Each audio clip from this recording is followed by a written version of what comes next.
किरात नाम का एक नगर है और उस किरात नाम के नगर में एक देवराज नाम के ब्राह्मण रहते हैं। इन देवराज नाम के जो ब्राह्मण थे, इसका की जो ज्ञान था बड़ा दुर्लभ था।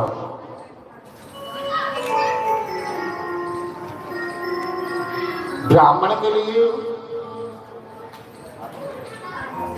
जीवन का सबसे बड़ा जो कष्ट है, ध्यान दें, वो ज्ञान की प्राप्ति न होना, मूर्ख बन करके रहना, ये सबसे बड़ा जीवन का कष्ट होता है। ब्राह्मण के अंदर ज्ञान है तो उसके पास में सब कुछ है। ये ब्राह्मण के पास ज्ञान नहीं है, ज्ञानहीन है, तो उसके जीवन का ये सबसे बड़ा कष्ट होता है। इसलिए ब्राह्मण को ज्ञानहीन नहीं होना चाहिए। ब्राह्मण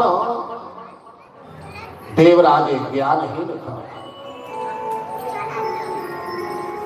देवराज ने अपने जीवन काल में अपने लोगों को ही ठगता रहता है।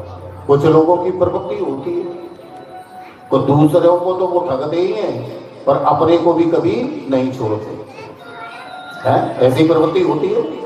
दूसरों को तो वो ठग ही रहे हैं, पर अपना जो निकटतम है, अपना जो स्वजन है, अपना जो बंधु बांधव है, उसे भी वो नहीं चूकते, ठगने बिना उसे भी ठग लेते, उनकी प्रवृत्ति है। तो इस प्रकार से देवराज ब्राह्मण ने अपने जीवन काल में अधर्म पूर्वक, अन्याय पूर्वक, दुराचार पूर्वक बहुत धन इकट्ठा कर लिया। क्योंकि दिन रात उसका एक ही काम था, स्वजन बांधवों आदि को ठगना। तो इस प्रकार से उसने खूब धन कमाया, खूब इकट्ठा कर लिया, और जैसा धन होता है ना, उसी प्रकार की ये मति बुद्धि हो जाती है, उसी प्रकार के विचार हो जाते हैं, उसी प्रकार की फिर संगति हो जाती है। यदि आपके सद्विचार हैं तो आपकी संगति भी अच्छी होगी, और संगति का प्रभाव बहुत जल्दी पड़ता है। सत्संग का भले ही विलंब से हो, पर संगत का जो असर है वो बहुत जल्दी चढ़ता है। संगत का जो रंग है ना, वो बहुत जल्दी चढ़ जाता है। बोले शंकर भगवान की ये। तो इसने एक बार अधर्म से खूब धन इकट्ठा कर लिया, अन्याय से धन इकट्ठा कर लिया, और एक बार एक तालाब में, किसी सरोवर में देवराज ब्राह्मण नहाने के लिए गया। अब जैसे ये ब्राह्मण देवराज उस सरोवर पर पहुंचा, तो वहां जाके क्या देखा कि एक वेश्या वहां रमण कर रही है, और रमण करते उस वेश्या को देखा जिसका नाम था शोभावती। बस उसके विहार को देखते, उसके रमण को देखते ही इसका जो मन था उसके प्रति चला गया। इसने अपने मन को अपनी पत्नी में से हटाया, उस वेश्या की ओर लगा दिया, और जितना भी धन था उस वेश्या को प्रसन्न करने के लिए दे दिया। अब तो इसने महाराज उस वेश्या के साथ में ही रहना प्रारंभ कर दिया। शोभावती वेश्या जो कहती वही ये ब्राह्मण करता। तो ये क्या है? संगति का साथ। एक भौरा था, और भौरे की मित्रता एक कीड़े से हो गई। कीड़ा जो होता है कीचड़ आदि का, उससे मित्रता हो गई। ध्यान से करना। तो भौरा कीड़े से बोला, अरे भैया तुम तो बड़ी दुर्गंध स्थान पर रहते हो, तुम्हारा तो कीचड़ में आदि में निवास है, बड़ी दुर्गंध आती है। अरे मेरा जो निवास है ना, वो तो बहुत सुंदर अच्छी जगह पर है, क्योंकि भौरा हमेशा कमल के पुष्प पर बैठता है, और कमल का पुष्प कितना कोमल है, कितना सुगंधित है। तो भौरा बोला कि हमने तुम्हें देख लिया कि तुम तो बहुत गंदे हो, तुम्हारी जहां रहते हो वो स्थान भी गंदा है, कभी हमारे घर पे आओ। वो कीड़ा बोला ठीक है, समय आने पर आएंगे। और ऐसा जब वो समय आया तो वो कीचड़ का कीड़ा और भौरा से मिलने के लिए गया। अब भौरा का बास तो कमल के फूल पर है, वहां कीड़ा जब पहुंचा तो बड़ी सुगंधी आई उसे। और भौरा बोला कैसा लगा हमारा घर, हमारा स्थान कैसा लगा? भैया तुम्हारा जगह, तुम्हारा घर तो बड़ा सुंदर है, तो ठीक है हमारे घर में तुम कुछ दिन पास करो, यहाँ का भी तो आनंद लो ना, फिर तो तुम्हें कीचड़ में जाना ही है, गंदे स्थान पे जाना ही है। और इतना कह करके भौरा तो चलना चाहिए, कीड़ा रहने लगा। इतने ही में कोई भगवान शिव का भक्त आ गया, और उस भगवान के शिव के भक्त ने आकर के भगवान शिव की पूजा करने के लिए पुष्प आकर के तोड़े। तो फूलों को तोड़ते तोड़ते जिस फूल पर वो कीड़ा बैठा था वो भी फूल तोड़ लिया और लेकर के भगवान शिव के मंदिर में गए। जाकर के जैसा उसका नियम था पूजा करने का, पूजा की, और वो जो फूल थे वो भगवान शिव को अर्पण करके चला गया। जब वो चला गया, शाम को पुजारी जी ने मंदिर खोला, सफाई कर रही है। सफाई की तो जितने भी बेलपत्र थे, फूल थे, आदि जो भी चढ़ाया था वो उन्होंने उठाया और जहां कूड़ा डालते थे वहां डाल दिया। अब पुजारी ने वहां उसे छोड़ दिया। अब कूड़े उठाने वाला भी तो कोई है। अब फूल को इधर उधर तो फेंका नहीं जाता। भोले बाबा के भगवान पे चढ़ा हुआ फूल है, तो फूल उठाने वाले को अब उसको फूल को कहां डालोगे? यमुना में प्रवाहित करोगे, गंगा जी में करोगे? तो वहां शिवालय के पास में गंगा जी थी। फूल उठाने वाले ने, कूड़े को उठाने वाले ने जाकर के उनको गंगा जी में प्रवाहित कर दिया। अब गंगा जी में जब पहुंच गया तो गंगा जी की जो लहर है उससे फूल इधर से उधर हिलने लगे। इतने में भौरे को ध्यान आ गया, अरे अपने मित्र को चल करके देखें कैसा है वो, कैसा आनंद ले रहा है। अब जिस पेड़ पर वो फूल लग रहा था, जहां छोड़ के गया भौरा, वहां के देखा तो वो फूल ही नहीं है। भौरा समझ गया कोई पुजारी आया, भगवान शिव का कोई भक्त आया तो फूल को तोड़ ले गया, तो मेरा मित्र शंकर जी में पहुंच गया। भौरा उड़ते उड़ते शंकर जी के मंदिर में आया, वहां के देखा तो मंदिर की तो सफाई हो चुकी है।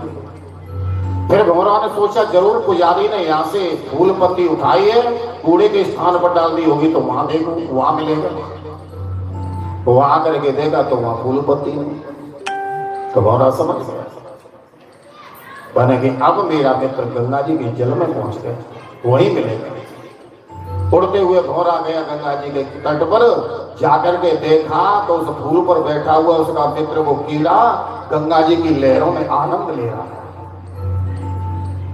उसने कहा मित्र, हाँ मित्र, अरे मैं तुम्हें बगीचे में ढूंढा, मंदिर में ढूंढा, कूड़े स्थान पर ढूंढा, कहीं नहीं मिले, तब दौड़ के मैं यहाँ आया। अब तुम यहाँ आए हो तो आओ तो मेरे साथ चलो। कीड़ा बोला मित्र, मैंने तुम्हारी संगति क्या की, मेरा तो जीवन ही बदल गया, मेरा तो ये जीवन ही सुधर गया। मित्र भौरा, यदि मैंने तुमसे मित्रता न की होती, मित्र भौरा तुमसे यदि मेरी संगति नहीं हुई होती, तो आज मुझे गंगा जी का तट नहीं मिलता, गंगा जी का सानिध्य नहीं मिलता। अब मैं यहाँ से वापस नहीं जाऊंगा। इसके लिए तो जीव अनेकानेक जन्मों तक तरसता रहता है, फिर भी उसे प्राप्त नहीं हो पाता। और आज तुमसे मेरी संगति होने से, तुमसे मित्रता करने से मुझे गंगा जी के चरणों का आश्रय मिल गया। तो भैया अब मैं यहाँ नहीं जाऊंगा। कहने का तात्पर्य है कि संगति का सार, आप अच्छी संगति करेंगे तो आपके अंदर सद्विचार जागृत होंगे, और संगति में आप प्रवेश करेंगे तो आपके अंदर दुर्व्यवहार आदि जागृत होंगे। यही देवराज ब्राह्मण का हुआ। देवराज ब्राह्मण की संगति हो गई वेश्या से। अब वेश्या के साथ में रह करके तुम्हारा दिन रात जुआ खेलना, शराब पीना, नाना प्रकार के पशुओं का वध करके मांस का भक्षण करना, दिन रात ये पाप कर्म करने लगा। एक दिन महाराज वेश्या को प्रसन्न करने के लिए माता पिता के पास, पत्नी के पास में जो धन शेष रह गया था उसे आकर के याचना की, अपने माता पिता से मेरे धन को दो। उन्होंने जब मना किया तो आज इसने क्या किया कि अपने माता पिता और अपनी पत्नी का ही वध कर दिया, देवराज ब्राह्मण। और जितना भी धन था उसे वेश्या के पास ले गया। इस प्रकार से महाराज दिन रात ये पाप कर्म में लीन हो गया, जिसने अपनी साध्वी ब्राह्मणी माता पिता का भी वध कर दिया। पाप करते करते महाराज इसका जीवन व्यतीत होने को आ गया, वृद्धावस्था गई, शरीर जर्जर हो गया।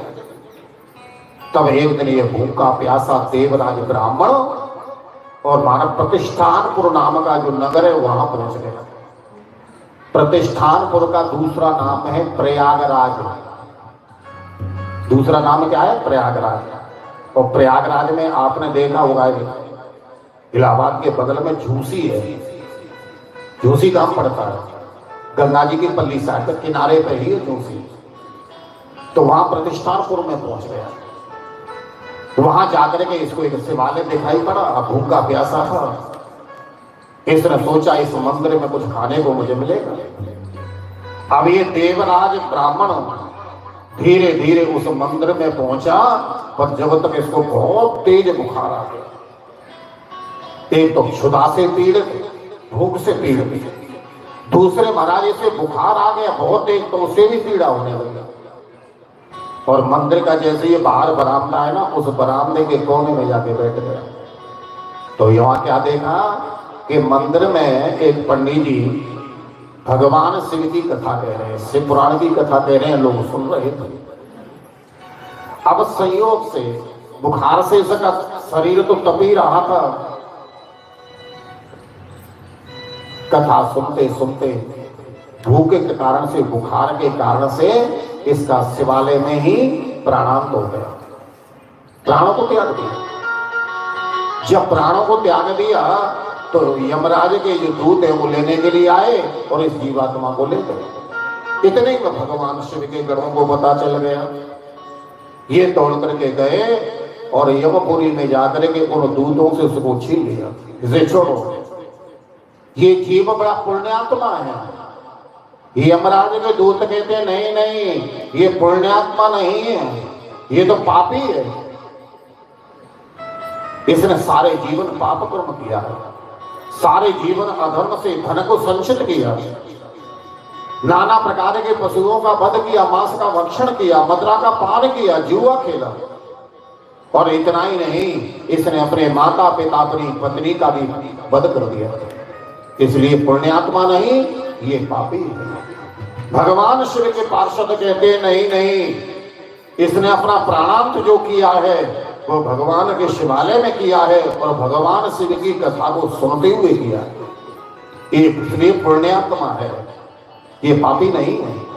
क्योंकि भगवान की भी वाणी है, भगवान ने भी स्वयं कहा है कि सन्मुख होए जीव मोए जबहि, सन्मुख होए जीव मोए जबहि, सन्मुख होए जीव मोए जबहि, सन्मुख होए जीव मोए जबहि, जम कोटि अघनाश तबहि, जम कोटि अघनाश तबहि, जम कोटि अघनाश तबहि, जम कोटि अघनाश तबहि।